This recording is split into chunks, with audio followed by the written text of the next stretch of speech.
Stephen Brown. As far as horror comedies go, they tend to lean towards one or the other. How could they not? Laughing and being scared are two polar opposite feelings. But in the case of Get Out, the audience is lured into the same position that our protagonist is when faced with something unnatural. Nervous laughter becomes your only reassurance. Call me Dean and you hug me, my man. So how long has this been going on, this thing? So, Chris, played by Daniel Kaluuya, is our main character. He's nervous about meeting his girlfriend's parents for the first time because, well, he's black and his girlfriend's family are all white. And sure enough, when he gets there, something weird is definitely going on. No. And the longer he stays, the more mysterious and disturbing things start getting. I was looking forward to this film the first time I saw the trailer, especially because it was the directorial debut of Jordan Peele, from the hit comedy series Key and Peele. I'm not doing very well at school. I'm reading at a 3rd grade level. So when I see somebody reading for fun, then I get mad. And I was interested in seeing how well he transitioned from writing sketch comedy to unnerving thrillers. I've got to say, if I could summarize my thoughts in one word, it would have to be impressed. This is a genuinely smart and disturbing film with clever symbolism and details for those paying attention. The cinematography in this film is both beautiful and chilling, with a mix of slow creeping and claustrophobic framing to make the viewer feel on edge all the time. The music was excellent as well. Aside from the great song choices, love me some Gambino. The score by Michael Abels is what really sets the film's tone. It was unusual, creepy, and gorgeous. I loved it.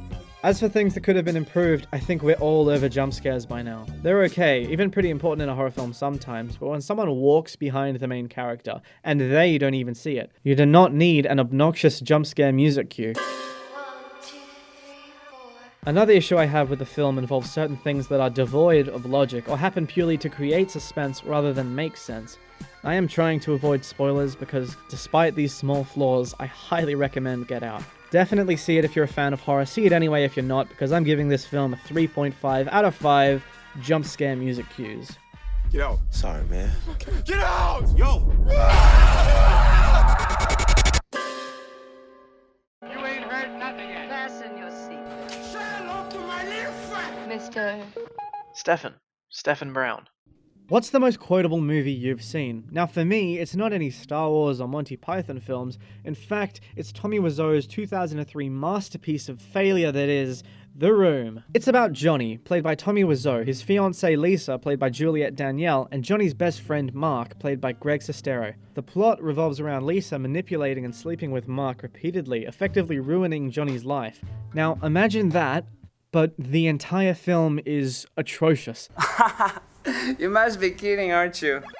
I'm not exaggerating, this film is fundamentally broken. In the small realm of movies that are so bad they're good, this one stands above the rest with a massive cult following. People go to midnight screenings of this film dressed as the characters because they think it's that amazing. Scenes and subplots just happen with no relevance whatsoever. Most of the audio is very obviously dubbed. A lot of the time their lips don't even move when you hear them speaking. And 10 minutes, which is a tenth of this film's runtime, is devoted to the 5 sex scenes that take place in this film. I love you, darling.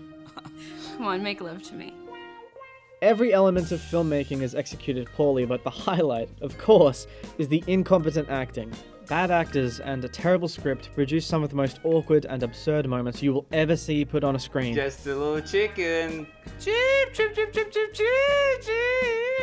And it's all thanks to that man doing the strange chicken imitation, Tommy Wiseau, who wrote, directed, produced, and starred in this film. If you or your friends are just as crazy as me, I absolutely recommend watching this as a group. Whip out some drinks, have a great night, because this film is best watched completely plastered. I don't drink, you know that. The thing I truly respect about this film is just how much motivation it gives me and other creators, because this film is one of the worst things ever made. You are tearing me apart, Lisa! But that's a good thing. If the worst something can be is loved by thousands for being what it is, it's not really that bad, is it?